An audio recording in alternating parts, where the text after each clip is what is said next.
welcome to TNBS Presents the Out of the Rotation NBA Podcast. I'm your host, Tommy, a.k.a. Millsy. And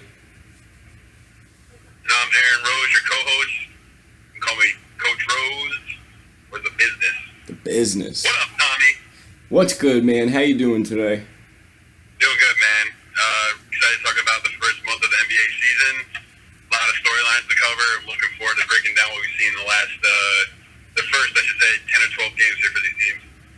Yeah, for sure. It's definitely been pretty event-filled first month of the season. Some excitement, some people just not caring, a.k.a. Jimmy Butler waving a Warriors towel in the middle of the game. But we'll get into all of it. First things first, I want to talk about those the Jimmy Butler and those Timberwolves. First thing, what are your thoughts on the trade? Wow, a lot to unpack. If I'm Philly, you got your guy. I mean, I know he comes with a lot of baggage, but you're talking about potentially a top 2, top 3 defensive unit with him, Embiid and Simmons. Both can play a little bit defense. He's got great size for the point guard spot. They're gonna have Wilson Chandler, so they have a bunch of guys that can switch and really disrupt you on defense. For Minnesota, it's like the biggest addition by subtraction I could possibly think of. I can't believe it took this long into the season for it to happen. This was so obvious that this is how it was going to go, and they were just trying to patch it up and make it work, but it was never, ever, ever, ever going to work, and this is ultimately what was going to come to. It's like when you got an ex-girlfriend that's in another relationship and you're still holding out hope that you're going to get back together. Kind of like that, kind of like the Timberwolves or something like that with Jimmy. I mean, I don't really think I can't name a clear winner right now because, I mean, on first thought, yeah, you think Philly won the trade because they got Jimmy Butler. They were so close to the Eastern Conference Finals last year. You had a player at Jimmy Butler's caliber. You expect them to be there this year now, but I look long term, and I don't know if he's going to stay in Philly. I don't know if he's going to want to be able to play second fiddle or third fiddle on some nights to Embiid and Simmons. So I will be curious to see how they all fit together. I like that you mentioned Wilson Chandler. I think he's kind of what opened up the possibility to trade both Covington and Sarge. I don't think Philly really wanted to get rid of both of them. But for Sarge, I mean, I love this move for him. I'm a big Sarge fan, and I think him next to Towns is going to be, I think that could be a legitimate front court duo in the West. So I like the move for both of them. I think it's just going to take a little bit to see. I mean, if Philly doesn't go to the NBA Finals, I don't know if you could call this trade a success if they don't re-sign Butler to an extension at the end of the season. So, I had mentioned when I wrote up a piece on Derrick Rose. I had mentioned in the article that I think his performance kind of opens the door for them to trading Butler a little sooner. I mean, I think, like you had said, they wanted to patch the relationship up and was going to keep, try to play it out as long as they could. But I think Derrick Rose kind of showing glimpses of his old self, even if he doesn't get back to, his MVP form. If he can be an 18, 3-5 guy for him at the 2-guard spot, that's, they're set, because now their strength is going to be in the front court. And they still have Wiggins. They still have Jeff Teague. I'm going to have to push back. I'm not buying the Derrick Rose hype. He's shooting 60% from downtown the last 5 games. He's a career 28% to 30% shooter. Have you seen his jumper though? Have you seen his 3-point jumper this year though? Tommy, is 60% sustainable? No, absolutely not. That's why I said 18 points a game instead of the 25 or 26 points he's averaging over the last 3 or 4 games. So he's Derrick Rose. This is just showing how crazy that 2018 is, in the spectrum. Derrick Rose scored 50 points in the game this year. I think he'd be good off the bench, second unit guy, be a super scorer, 6-man. I don't know if I like the pairing with him and Teague in the backcourt. But yeah, he's fine. He's still a score first guy. He's gonna get his assist.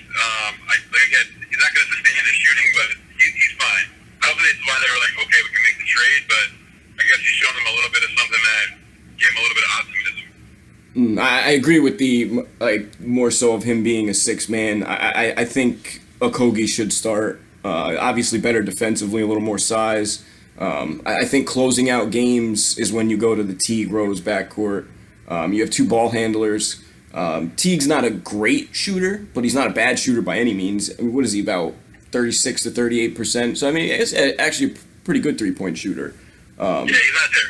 So I mean, the combination of them, you then can, interchange. It all goes back to that positionless basketball, which we'll get into a little more. But you can move, obviously, Teague and Rose and switch them. Rose can take over the point. You can put Teague at the 2 late in game in certain situations. It just opens up some options for him. And I think we're going to see a different Karl Anthony Towns now, though. I think that's the main thing from this Butler trade. That was going to be my next point. Was that's all fine and dandy. Give Karl Anthony Towns the ball. Let's stop messing around. Let's stop with all this nonsense. I know, he might have his issues. He might not be the strongest personality, but the kid is talented. Just give him the ball. He's a great shooter. He can take you inside. He can take you outside. He can pick and roll. He can do a little bit of everything. Let's stop with the nonsense and give this kid the ball and let him do his thing. I forget what game it was. I think it was maybe Sacramento. It was a few nights ago. He had 29 points in the first half when Butler was sat out. Just give the kid the damn ball and let him work. No, actually, I think that was the Laker game, wasn't it? Maybe it was the Laker game. And Butler played too. I think Butler ended up playing in that too. One of the games recently, Wiggins sat out. That's what it was. Butler played, but Wiggins was out. And yeah, Okay. Towns had 29 in the first half. Just give the ball. I'm tired. He's a beast in the post. He's a beast from outside. All right, put him in a pick and roll, get switches, let him pound it down low. I know he struggles on defense still, but he is just an absolute monster on offense. Just give him the ball. Let's be done with this. What about the fact he's so soft though? Yeah. Does he actually love basketball? Does he have that passion to be great? Yeah, I knew you were gonna say that. Remember we showed those memes of Karl Anthony Towns hates basketball. Yeah, when he was going up against Boogie. Yeah. I mean, at the end of the day, he's like 22. Yeah, he's 22, 23, something like that. He's He's very got to young. get a little bit tougher mentally. He's got to become a better defender. But I mean, he has all the tools. He's incredible. All right, so let me ask you this about the Timberwolves. So should the Timberwolves be focused on win now, or should they be focused on developing and still building for the future? I mean, they gave those 2 big maxes out to Wiggins and Towns, so I think you're kind of in win now. It's like the playoffs. You add Covington, you add Sarge. Covington's basically like a poor man's Butler, Yeah. but much lower maintenance. I mean, he's not as good with the ball in his hand, but he's a great shooter. He's first team all defense.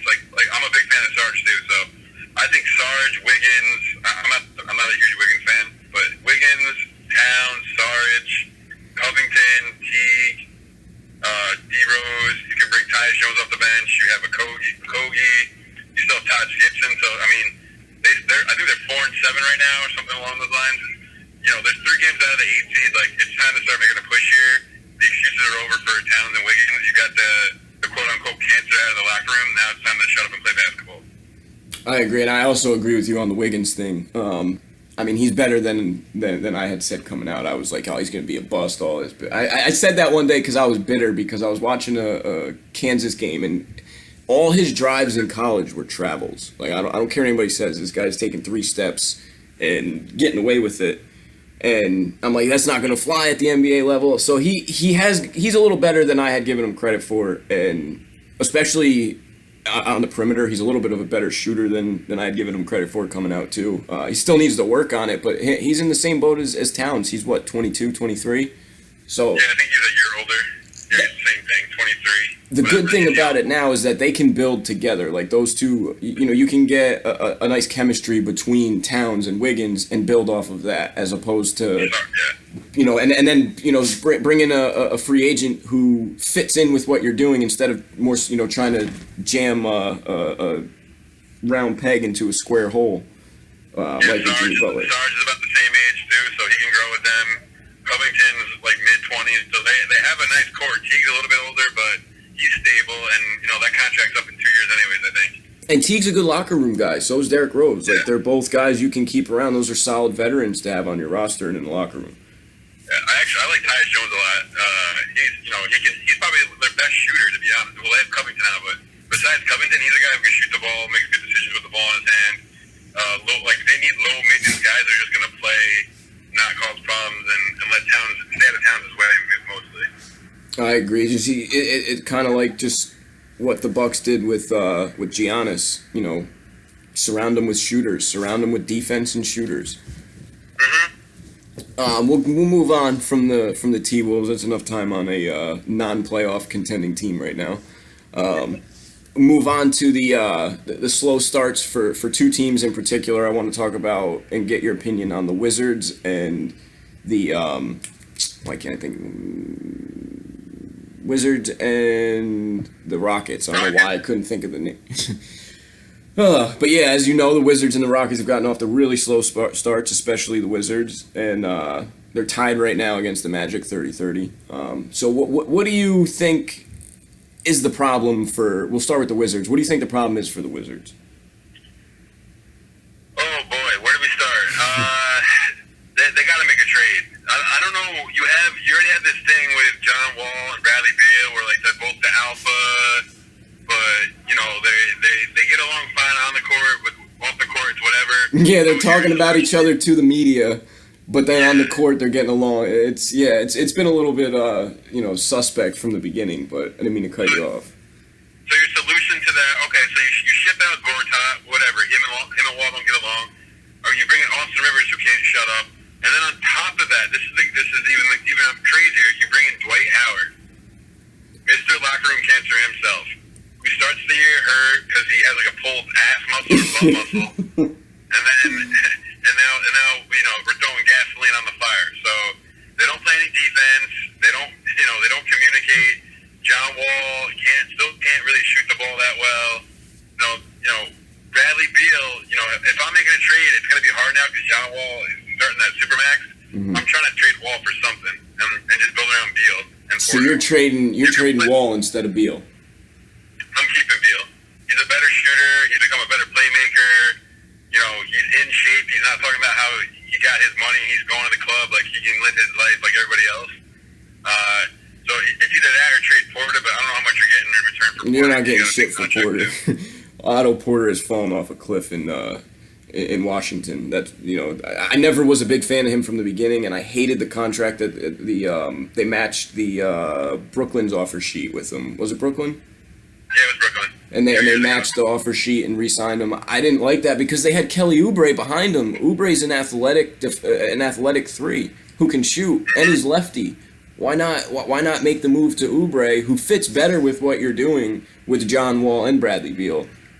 I understand Porter's the better shooter and probably the better defender, but Oubre's younger and Oubre has more upside. He's more talented. He's much more athletic, and he gets along with both of them.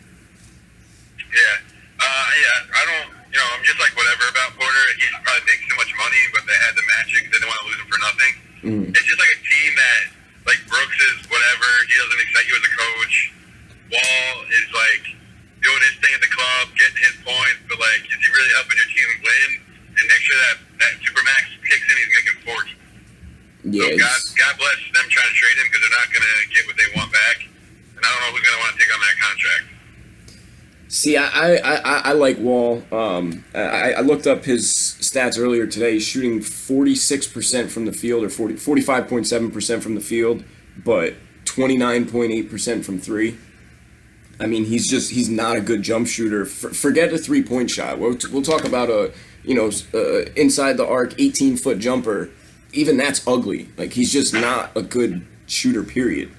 I agree with you 100%. I don't think him and Beal, I mean, we've talked about this before at length. Beal and him just don't fit. It's not working. I think they've kind of achieved their ceiling the past couple of years, even making the playoffs, winning a series or two. But for the most part, the team they have in place, they're not going anywhere with it. I do like the one underrated player that they have that I think should be getting a little more time is Jeff Green. I think they should get rid of Markieff Morris because he's another one, running his mouth and possible locker room cancer and whatnot, or if he's not getting enough minutes or his shots, he's going to be complaining about it. Just trade Markieff. Why not package Markieff and Beal or Markieff and Wall if you can? I mean, that's probably going to be hard with contracts, but you move the both of them and then not necessarily blow it up because you're going to get some ready, NBA now ready players in return for John Wall. You're not just going to get 2 first-round picks and that's going to be it. So you'll still have a team in the East. The bottom of the East is still kind of weak. So I'd like to see Jeff Green get more minutes, and I'd like to see them ship out. For me, it would be Beal and Markieff. And, I think John Wall and Dwight Howard, call me crazy, but I think they could work, the two of them together. Not with the current makeup of the team, but, if it was John Wall, Dwight Howard, and then, say Jeff Green was starting at the 4. You had Oubre starting at the 2 next to John Wall and Porter at the 3. You have a bunch of shooters, John Wall, and an inside presence. Yeah, I'm gonna pass on that. I'm not saying I'm not saying that makes them an Eastern Conference contender, nothing like that. I just think that that's a better fit for them. Spacing. John Wall can get to the basket. You could do the pick and roll with him and Dwight with the Harden and Capella lobs. Just opens up a little more because right now Beal's better with the ball in his hands. Wall needs the ball in his hands. Markieff is okay with the ball in his hands, but none of them are really very good off the ball players. True. You want to move on to the Rockets? I'm done talking about the Wizards. Yeah, I just had to try to eat up some time there with them. So yeah, Houston. All right, let's have a conversation. Let's do it. Okay, they're obviously struggling. They've had the Chris Paul suspension. They had the Harden hamstring. They're trying to incorporate a bunch of new guys. Melo, who looks like he's on the outs already. James Ennis. So they've had to integrate some new pieces. They obviously lost Mute and Ariza, which people thought weren't big losses. But Ariza struggled in the Western Conference Finals, but that dude, and over the course of an 82-game season, that guy gives you shooting, gives you good defense. Another low-maintenance guy, he just plays. And now you're seeing this drama with Melo, and Ennis was hurt. It's been like a horrific, nightmare start after such a great season last year for Houston. Agreed.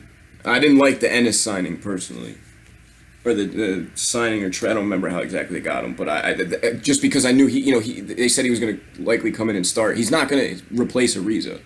Carmelo's not going to replace Ariza. Carmelo doesn't play the defense, or he's not as good as a three-point shooter that Trevor Ariza is. No, nowhere close. What made them so great last year was they had this all-switching defense. They tried to milk the clock on you by switching and thinking you had a mismatch, and you can do that when you have PJ Tucker, when you have Mute, when you have Ariza, because they're all about the same size, can move their feet, can defend 2 through 4. And it works, even though Harden's a sieve, because you have those 3, you have Chris Paul, and then in the back, and you have Capella, and they were just a monster on defense. But, you take out Mute, who I know was hurt, you take out Ariza, and you plug in Melo, and you plug in Ennis, and you plug in these other guys, Michael Carter-Williams, and it's just not the same. And the injuries and the suspensions, it's just been not a great start. Yeah, no, it hasn't. I expected a little bit of transition period when you lose a player of Ariza's caliber and importance to a team, the role that he played. I knew it was going to take some time, but I feel like the Rockets are also panicking a bit, that they're pressing the panic button way too early. Like you had said, we're only 10, 11, 12 games into the season. It's going to take time for Melo to find his groove on this new team in a new role. Even when he was coming off the bench earlier in the season, where I think he should be coming off the bench, and I don't necessarily think he has a problem with coming off the bench because he said he's open to it and will do it in the beginning of the season, and there were no issues in terms of fighting or him, showing he didn't care or anything like that. But I think it's going to take time for him. Like, just because he played with Mike D'Antoni in the past doesn't mean he's going to come in and fit in seamlessly. It's going to take time. In his mind, he's still Carmelo Anthony, the all-star, the max player. While he's not that anymore, I think he's starting to realize it now, and that's why he was willing to come off the bench. But he's never going to play selfless basketball. That's not the player that Carmelo is. That's the player that Ariza was. So you already are behind the 8 ball with replacing Ariza. James Ennis is a 3-and-D guy that's okay defensively, but he commits too many fouls, can't stay on the court long enough, and isn't that good of a 3-point shooter. He's also hurt. That too. I think he just came back last night, and they've been playing Gary Clark Jr. or is it Trent or Clark? I know they're one of them. I think it's Trent. Yeah, Gary Trent's on the Blazers. That's it. Trent's the one on the Blazers. All right, so they've been playing Gary Clark more, and he's looked pretty good. You know, there's a little bit of youth infusion in there in terms of defense and, you know, wanting to prove his worth. He's hungry. So I think Houston just, you know, they just need a little bit more time. I don't think it's the panic, you know, press the panic button yet there. It's too early. It's too long of a season. I will say this. I troll Melo and slander Melo more than anything because I'm like, I think he could have been like, he should be at a level that he never got to just because he refused to like play defense and stop ISOing and jab stepping, but like it's gone a little bit too far with the slander he's getting now. Like this start is not on Melo. This start is on Eric Gordon can't shoot the ball. Another one who can't stay healthy. Eric Gordon's been in and out of the lineup or in and out of games all season with injuries. He's another one. There's just been no cohesion. Like it's not time to panic. But like if they want to move on from Melo, like whatever, that's on them. But like I don't know, like where you find another option to replace him. No, I think if they move on from Melo, that could be a catastrophic mistake for this season because you're not going to be able to replace a scoring punch off the bench like his. So yeah, I mean he's making $1 million or whatever. It's not like it's not making any money, so I don't know what the big deal is. But yeah, they're a mess. They did just rehire their defensive coordinator, Bizness. Yeah. I hope I'm saying it right. He had some family things, so he retired, but they're bringing him back, so maybe that helps with the defensive issues because they've been like woof on that side too. And that's like probably an effort thing and communication thing with a bunch of new players.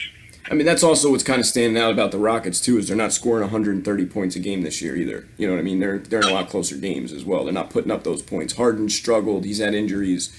You know, the injuries with Chris Paul, they've all struggled. It's just, let's take a deep breath. Let's take a step back. Let's relax. Let's revisit the Rockets in 15 games and then see where they're at. Yeah, you know, if it's, you know, Christmas and they're, you know, 10 and 17, then we can start to panic, but I'm not worried about that right now. They have too much. With Capella, Harden, CP, like they're going to be fine. I agree 100%. And I think eventually we're going to start to see some Marquise Chris in Houston. Shit, why not play Brandon Knight? You're that worried about it? You're that worried about scoring? That might be a problem if you're turning to them for meaningful minutes. No, I agree. I wouldn't panic yet. On the flip side, though, we'll talk about two teams quick who are off the fast starts, Toronto and the Milwaukee Bucks. I'm not going to lie, I'm a little bit surprised with Toronto's start. I know, you know, you and I had spoke about this in the preseason and before the, early season. I didn't like Toronto as much. I'm not as sold on Toronto. I don't like their complementary pieces. I think it's too top heavy with Lowry and Kawhi. Tell me why I'm an idiot. You're an idiot for multiple reasons, but I'll tell you why. I'm like perusing in my head, and I'm trying to think of a deeper team in the league. You know, it's not going to matter come postseason, shorten the rotation, and you're playing 7-8 guys. But goodness gracious, in the regular season when you're playing 82 games, they're 10, 11 deep. I was watching them play the Knicks the other day. They bring freaking OG Anunoby and Jonas Valanciunas off the bench. And Valanciunas ate that game too. Oh my goodness! OG came off the bench and just dropped 15 like it was nothing. Lockdown defense. He's like a poor man's Kawhi. Mm-hmm. And Valanciunas, you know, he's not great defensively, but he can get you buckets on the inside. He can protect the rim a little bit. Now he's shooting threes too. They got Van Fleet. They got freaking DeLon Wright, who I like a lot. I mean, they're loaded. They're loaded for that's a perfect roster for a regular season when you're, you know, want to play everybody between 25 to 35 minutes. Yeah, I mean, I'm super high on them. I think they're going to be, you know, standing there pretty far at the end when it all comes said and done. I mean, the main thing that stands out to me about the Raptors right now is the level that Kyle Lowry's playing at. Kyle Lowry has been just as good, if not better, than Kawhi Leonard this year, and I'm not exaggerating. Like, Kyle Lowry has been lockdown defense. He's been shooting at an extremely high percentage. He's averaging almost 10 assists a game. And in the games that Kawhi's been out, he's still done that, and they're still winning. I'm not saying that they're going to go and win without Kawhi. I'm not saying all that, but I'm saying the level that Kyle Lowry's playing at right now has been really impressive. In terms of the depth with them, I don't see it as much. I like Van Fleet. I think he's all right. CJ Miles doesn't do anything for me. I'm not, Danny Green's okay. They're a deep team in terms of they have solid complementary pieces, but they don't, who are they going to rely on if Kyle Lowry's in foul trouble and Kawhi's shots off? It's going to be Valanciunas in the post, and that's it. But, in today's NBA, you still need to score threes. And I think they will be fine for the majority of the regular season. I think they'll be a high seed. I'm more so worried about them and their playoff run. Two things to finish on Toronto. One, we didn't even mention Ibaka, which is absolutely a monster. Yes. They finally put him at the 5, realized he's not a 4 anymore, and he's just been destroying people. Great point. Yes, Ibaka deserves a ton of credit for the way he's been playing so far this year. Secondly, I still don't think Kawhi is 100%, and he's still averaging like 25 and 8. So I'm just like, I'm hoping by February, March, he's really like hitting his stride, and he's just like Kawhi that we know and love. And it's saying something because he's averaging 25 and 8. That just shows, how good he actually can be, and how good he actually is. We'll transition to one of my favorite teams in the NBA, and that's the Milwaukee Bucks. I actually think I have the Bucks finishing above Toronto. Call me crazy, but I also believe, and we had spoken about this, and I think Giannis is going to win MVP. I said that when the season started, before we got too heavy in any games. 1 or 2 games in, we had a discussion about MVPs, who's going to win it. That came to mind was LeBron, but it was going to be between Giannis and Anthony Davis. Giannis has been playing incredible. I absolutely love what the Bucks have done to their roster. I wasn't sold on the draft pick of Dante DiVincenzo. I'm an idiot. I'm an idiot. I'll take that L. And one person, we had talked about this last night. We texted a little bit. Pat Connaughton. Pat Connaughton's been playing at an incredibly high level for him. Great defensively. He had 3 blocks last night. One of them was on a step back jumper. I can't remember what guard it was, but a step back jumper, and he blocked it. Jamal Murray took a turnaround step back jumper, or a turnaround fadeaway jumper, and he blocked it. And then he had 2 other ones. One of them was on a fast break layup. So Connaughton's athletic. He can shoot the rock. He can pass. He's a high IQ player. I personally like the Bucks better than Toronto, but how you feeling about those Milwaukee Bucks? So I'm going to start at the top. It's amazing what happens when you give one of the top 3, 4, 5 players in the league a real NBA coach. So shout out Coach Bud. He came in, modernized their offense. They're not running these crazy defensive schemes where they were like trapping and hedging with Jason Kidd and Prunty. On offense, they're basically like, here's Giannis and like 4 shooters around him at all times. If you want to help on Giannis, like there's going to be knockdown shooters all around this court. Brook Lopez is shooting, I think he shot 12 threes last night, and he's made 3 threes in the last 6 games. Yep. Ilyasova can shoot it. Brogdon can shoot it. Who am I forgetting? Bledsoe. He's not a great shooter, but if he catches you a scrambling defense, he can make you pay. They don't even playing Thon Maker, DiVincenzo, like you just said. So shout out to Bud for just being like, yo, we're not gonna run anything crazy. We're gonna put the ball in Giannis's hands. We're gonna spread the floor. Good luck trying to guard him 1-on-1, and if you send help, we're gonna be kicking out the shooters all over the floor and making it rain. As you know, I give coaches. They're playing at a higher pace. That's it. They look scary. And you know that I'm the first one to start ripping coaches for trying to do too much with add too many people in a rotation or offenses at the run, whatever it may be. But I have to tip the cap to Budenholzer. Like you had said, it's perfect. It's Giannis's show. He's let him do his thing. Yes, you still have Bledsoe. You have very solid complementary pieces alongside him. Most of them are shooters. Brogdon has emerged as a legitimate starting point guard in the NBA, or starting 2 guard in the NBA. He's interchangeable with Bledsoe. One can play the point. One can play shooting guard. Like, You have Middleton there too. Everybody can shoot on the team. Even Tony Snell, they still play Tony Snell, and he hits threes and is a very good defender. So to see a coach doing what he's supposed to like that, it's refreshing because it sounds like it's something simple, but we see coaches try to get too cute or outthink themselves. To just say, okay, we know what we have, we know the team we are, this is how we're going to play.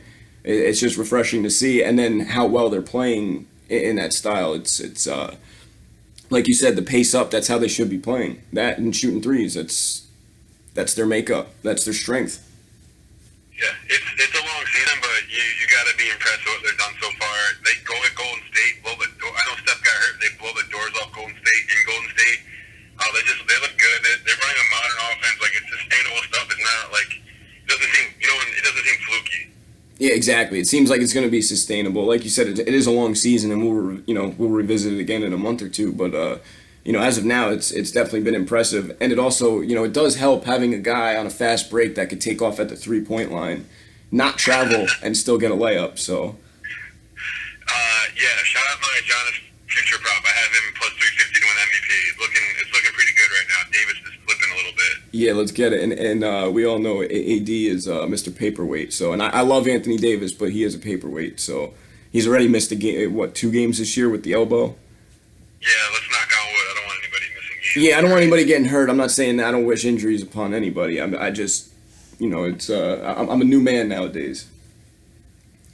But real quick, just want to do okay. So who's your MVP of the first month of the season? We'll just run through MVP, Team of the Month, Coach of the Month, and then wrap it up. Yeah. I think we just touched on it. It's Giannis, man. I don't know who else could it be. Kawhi. The first or second record. Sorry. Woo! Been a long day. It's like one of the best records in the league. He's averaging 26, 8, 5. He's not shooting the ball well, but he's a terror on defense. They look great. I don't think it's really close at this point. Yeah, I agree. Just for argument's sake, just so we're not agreeing on everything, I'll take. Believe it or not, I'm gonna take Kyle Lowry. I think Okay. the way, like I said that he's playing at an extremely high level. Even the games that Kawhi is not in there. Now Kawhi obviously is the guy in Toronto. I think if you had a choice to pick between the two, you're going to take Kawhi. But what Kyle Lowry is doing, I think, is going unnoticed. Like I had mentioned, when Kawhi is out of games, they're still winning because of Kyle Lowry, and as you mentioned, Serge Ibaka. But Lowry's not turning the ball over. He's shooting at a high percentage. He's playing lockdown defense on. He's not even defending just point guards. They'll put him on a shooting guard if that's the team's best player. I'm pretty sure he shut down Kemba this year when Kemba was going through his hot start. So I love the way that he's playing. So I'm gonna have to go with I'll take Kyle Lowry for now. Shout out Nikolai Jokic out in Denver too. He doesn't always do it points wise, but he's actually trying on defense. His passing is ridiculous. He is a great rebounder, and Denver's up to a flying start. So shout out Jokic. Jokic was in consideration. He just doesn't shoot the ball enough. That's his only problem. Yeah. There's no excuse for him going through a game with nine field goal attempts. That can't happen. It's crazy. I don't want to go on a tangent about him, but you look at his box score sometimes. It's like 35, 12, and 7, and then the next night he's like 0 for 4 with like 5 assists and 10 rebounds. That's what I'm saying. The consistency still needs to come, and he needs to be. He misses a couple shots, and he kind of just said, okay, I'm going to impact the game rebounding and passing. I'm going to set my teammates up when he still needs to shoot. Yeah. Who's your coach of the month? Coach of the month. Fizdale. No, I'm just kidding. I just touched on it. Shout out Nick Nurse for getting promoted and moving on up and really like seamlessly adding a superstar. But it's Coach Bud, man. He's got them playing a top 5 style offense and a top 5 defense as well. So we already touched on it. I don't need to hit on it again. But yeah, he came in. They made some good fringe free agent signings. Lopez they signed. Ilyasova they signed. They drafted DiVincenzo. And yeah, they've been terrific for the first month here. Well, I got to disagree with you. I got to take the boy Nick Nurse. How is it that I like the Bucks better than the Raptors, but I'm taking the Raptors guys, you're taking the Bucks guys? What Nick Nurse is doing is incredible. I mean, this is his first time being a head coach in the National Basketball League. I understand he's got a pretty filled out roster with two absolute superstars, but that doesn't necessarily mean that doesn't translate to wins, as we all know. So I mean, the defense that Toronto's playing, the offense that they're playing to their strengths. They're playing to Kawhi. They're playing to Kyle Lowry. He's playing, like you had mentioned, Ibaka at the 5 instead of the 4. Bringing Valanciunas off the bench has had, lets Valanciunas shoot more threes now, which he's actually not a bad shooter. It's Nick Nurse for me. I disagree with you. I mean, yeah, they're both great, great choices. And then just to wrap it up, your team of the month.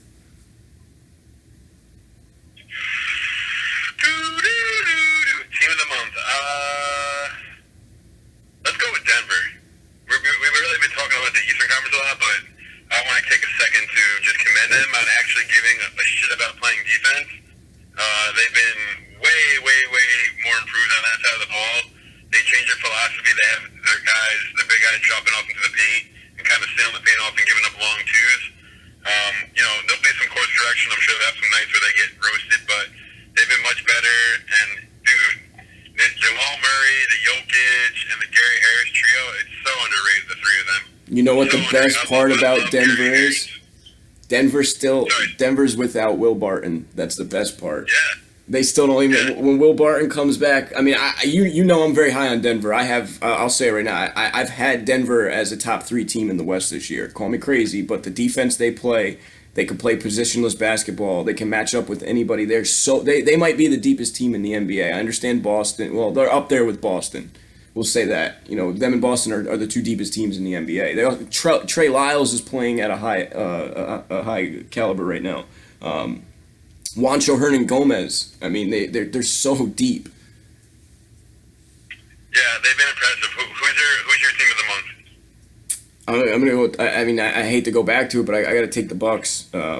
Just the fact that they're playing at the level they are. They have the MVP right now on their team. I just top 5 team in the league in terms of pace and offensive efficiency.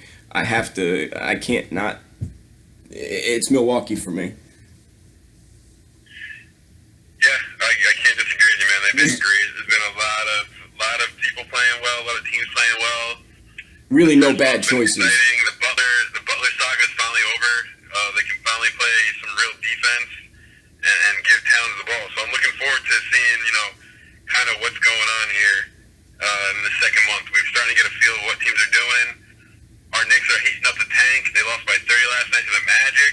Let's go, baby. Keep playing them kids, Biz. Keep playing the kids. That's it. Just let Frank and Moutier develop, along with Mr. KK, Kevin Knox. Mitchell Robinson. I want Mitchell Robinson in the G League. I think he needs a little more time to work on an offensive game. He just doesn't have anything. He doesn't offer anything offensively right now. I think he's got to develop something and send him down for a bit. Yo, he had 9 blocks last night. I know that's the problem. He just can't do anything on offense. He's you cannot cover him. If he's outside the paint, you can literally not have anybody on him. No, but projecting forward, we're talking about second round draft picks.